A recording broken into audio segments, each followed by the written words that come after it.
Hey, good morning, everyone. Obviously, I'm back to my place back in Cuba. If you're looking at the screen differently this morning, because it looks different than usually when I record this, you can see my mirror in the background. I just switch everything and put a lamp next to it because it's later at night. It's been a super busy week. I think there was some sort of plot while I was gone to essentially get those hours back out of me that I took on leave. So yeah, it's been busy. Got about 60 hours in my first 4 days in the office. So it's been busy and working on stuff. So, but it's an exciting time, and obviously I'm preparing for that next phase of getting people ready to get out of here, and in the next few months. So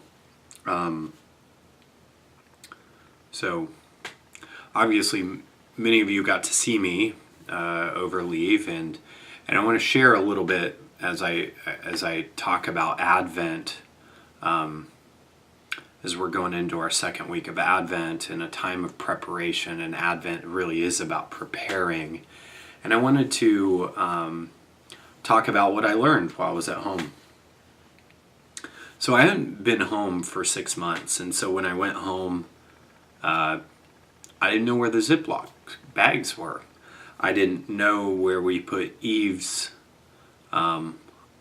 clothes after they were folded, and I didn't remember some things, where they would go or what we would have and where it would end up being at and all that stuff. And so it was a weird experience, but I tried to really focus on my family, good quality time with them, and regaining strength from the demands of this position. So I wanted to finish well here. So tried to relax while I was on leave. But really the point is to prepare to finish well. And that's been a dominant conversation that I've had down here over the last couple of months, is preparing people to finish well. And Advent started last week, and Advent's, as we've kind of learned through this, and we've done some Advent stuff, Advent lighting the candles and things like that. It's a learning process of preparation for us, and it's to focus on the second coming of Christ, not just the birth of Christ that we celebrate at Christmas and everybody gets excited about, but it's also to look forward into the second coming, because that's the thing that we prepare for. It's the thing that we anticipate, and it's the thing that we should be really excited for. But Advent, you still need to start and know and have the hope that are in the words of Christ, in the life of Christ, in the saving grace of Christ, and in the second coming of Christ. But I really want to focus on two things this morning.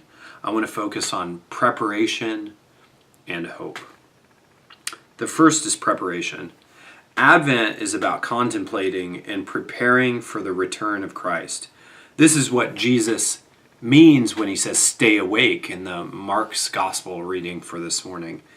It's the point why he goes to great lengths and why he explains why we don't know the time or the hour that he'll return.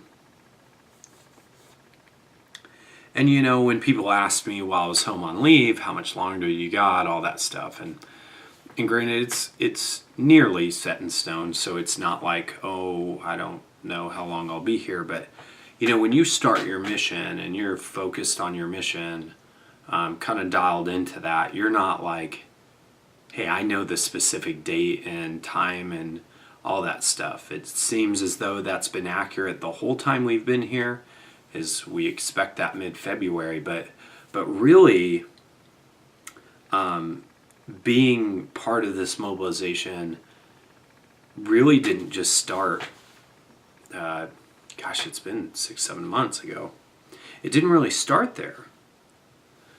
We got news of a deployment over a year before this mobilization even happened.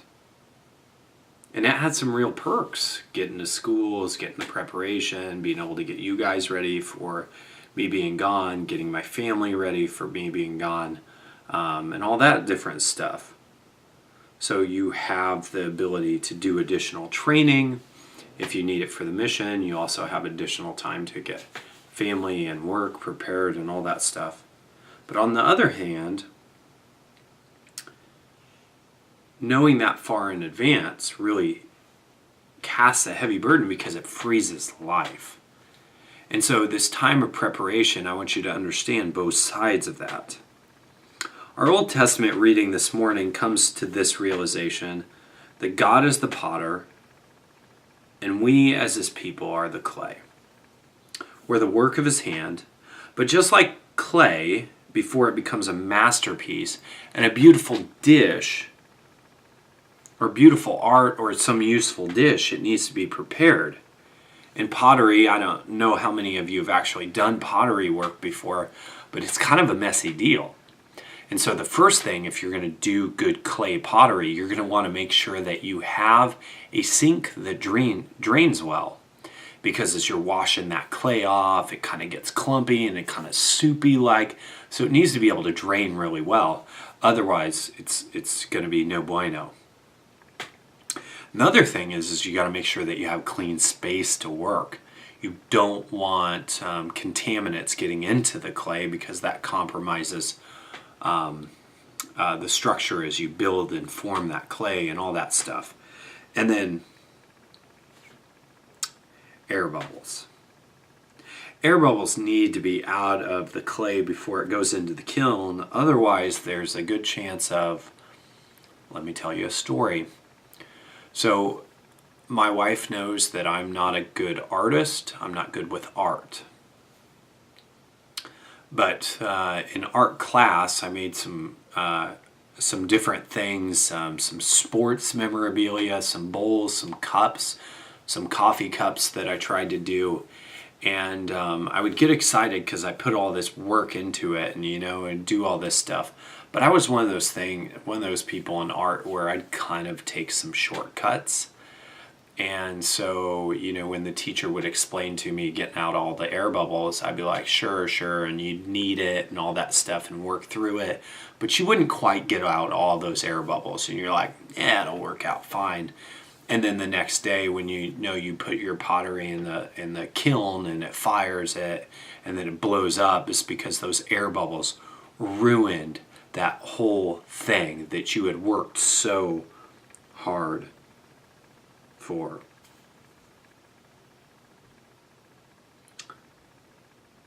All those things.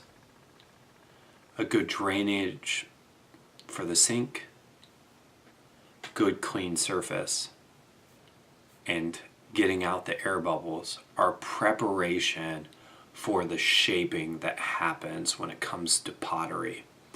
And that Isaiah 64 passage affirms that we really are clay. We are being reformed constantly. We're being worked. God's working out contaminants. God's working out the air bubbles so that when we go into the heat, that heat forms us into what he wants us to be. And so we are the work of his hand. So preparation for me in the military is getting in shape, getting my schools done, cutting out additional distractions, seeking development in the areas that are going to be required for the mission. You do all those things in preparation for that mission. But there's a sad reality of what happens when we stop focusing on why we prepare. We take things for granted. We make this time of year about ourselves. Instead of preparing room for Christ to come into our lives and prepare our lives for his return. Christ is going to turn the world upside down. Christ is going to eventually create a new heaven and new earth. But in the meantime, he taught us to pray, Father, your will would be done on earth as it is in heaven. Christ being born in the manger is just the start, not the finish. When we begin to focus on what's in front of us, we can focus on how God intends us to mold us into that beautiful clay art. The two things that I focused on leave were relaxing and preparing.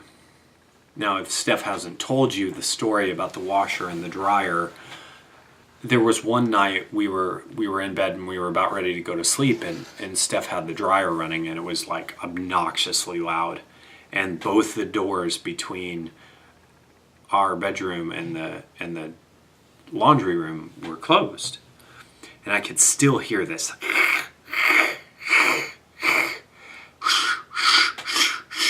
And all the different noises that it makes. And I looked at Steph, because I haven't been here in 6 months, and I look at her and I'm like, has it always been this loud?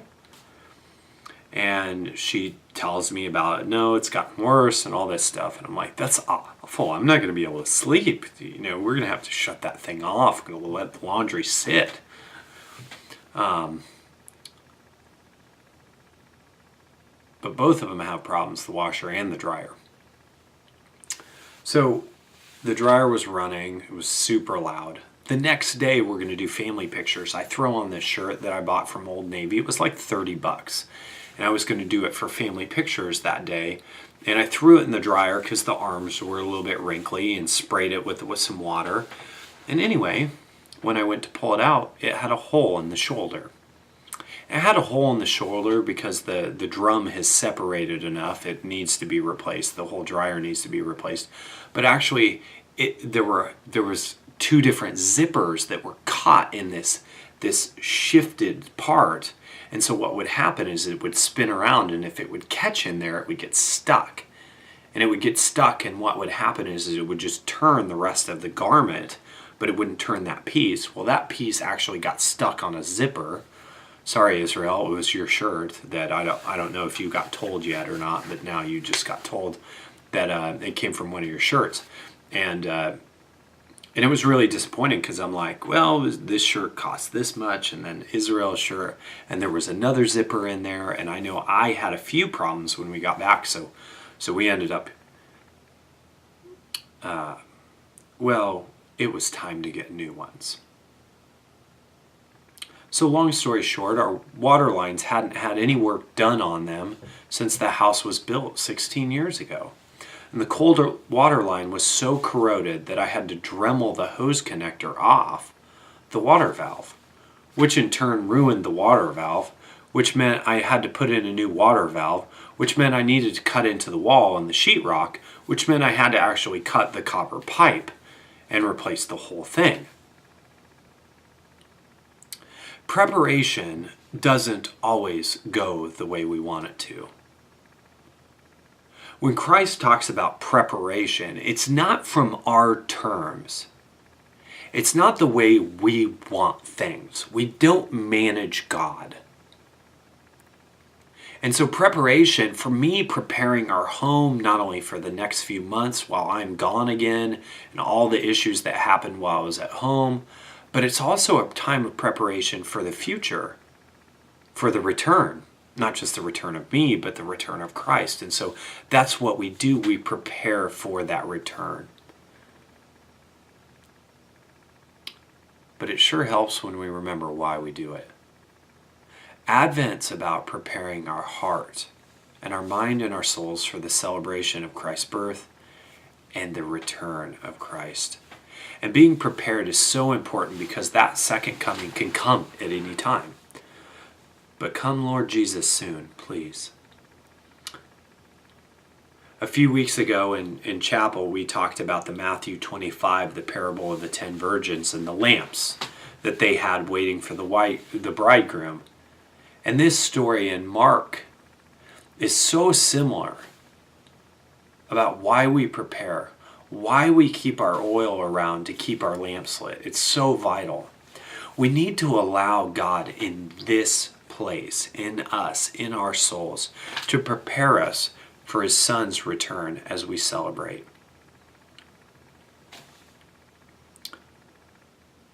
But the why? Why do we need to prepare? Why do we need to do these things? It's because we have hope. That's the second word. The first word is preparation. The second word is hope. Hope's the reason we prepare. In the military, our responsibility, our oath of office is to protect and defend the Constitution against enemies, foreign and domestic. If you struggle with what that means, is it means that we have to sacrifice, but it means that it's not just about us. And so I know that we have service members, former service members, people that have served an active duty and are veterans in our congregation. And it's really cool to be able to share that story here with people that, World War II, Korea, Desert Storm, myself in Iraq, and in different times. And obviously people have served in between those times too, but being able to share those stories with people here and just tell about this congregation is really cool. But we all had to get there through a time of preparation, but we had a why we prepare for a mission. And just as Christians, we have a why of why we prepare, because we're preparing. Our why is our hope.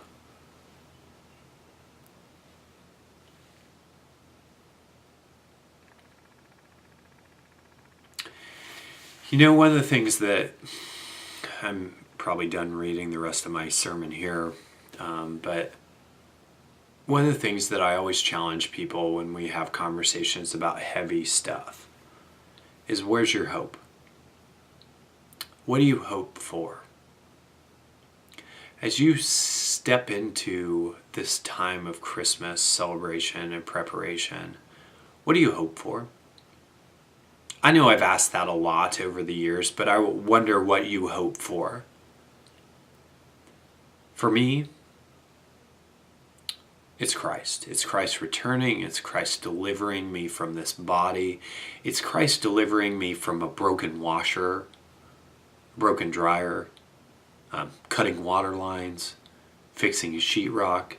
Oh, I didn't get to tell you yet that the dishwasher broke too at that time. Tore that thing apart and worked on it. Oh, and our Blue Pilot wasn't working right either, so that had to get fixed also. And all this brokenness that we deal with, not only just stuff, but with people too, and in our own lives. And I just have to ask you, what is your hope in your time of preparation? Mine's Jesus. Mine's Jesus that someday, my pains, my aches, my not wanting to deal with issues are going to go away, because Christ is going to deliver me from it. Christ is going to deliver me from the burdens of my own sins, lamenting the fact that I still sin, even though I love Christ. But hope for Christ's coming, hope for deliverance, hope is the reason we prepare, but our preparation has to be intentional. And we've got to be able to declare our hope every single day in our preparation. Fixing our eyes on hope is so important, because life is hard. The gospel acknowledges that. We acknowledge that. My girls wanted desperately for me to be home for Christmas and birthdays and dance recitals. Just this past week, talking with Israel and how hard it is sometimes for her, because it's hard for Daddy being away.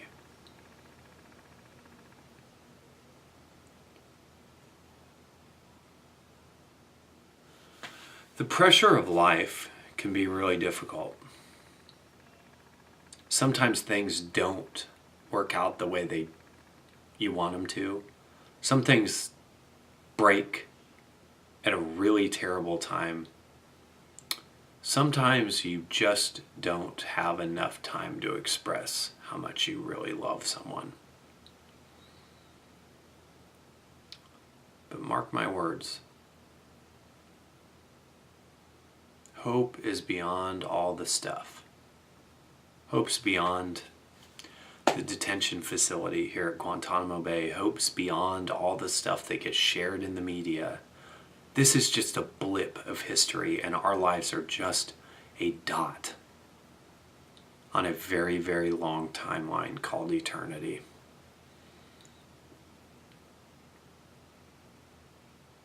And soon, we will experience our Christ who will redeem us from all of these things and many, many, many more.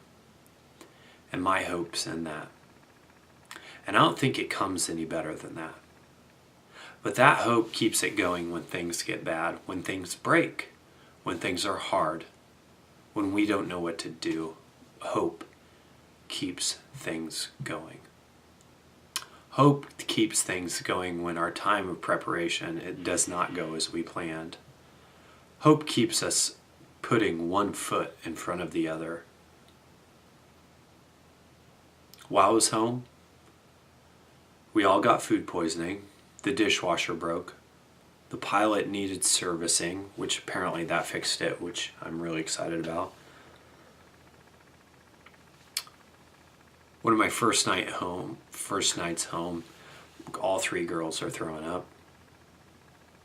And when people asked me when I got back here how'd leave go, it went really well. I'm seriously glad, and you all laugh, I'm seriously glad that since we had a triple header that one night that I was home there with Steph too, because I would have never lived that down. I would have never lived that down, and that all those things broke and all those things went wrong all in 1 week. I'm glad that if things broke that needed fixed, I could fix them or call or figure it out of what needed to be done. But hope reminds us of what's in front of us. I'm not that far out from coming home again and being done. But hope reminds us that Christ is coming again. And I think that's exactly why he says stay awake. Stuff will break. Drama will come and go. Our bodies will feel temporary pain, sickness, suffering. But in the end, he's coming to deliver us from all that. So in this time of Advent, may you prepare for his coming by remembering your hope in Jesus. Amen.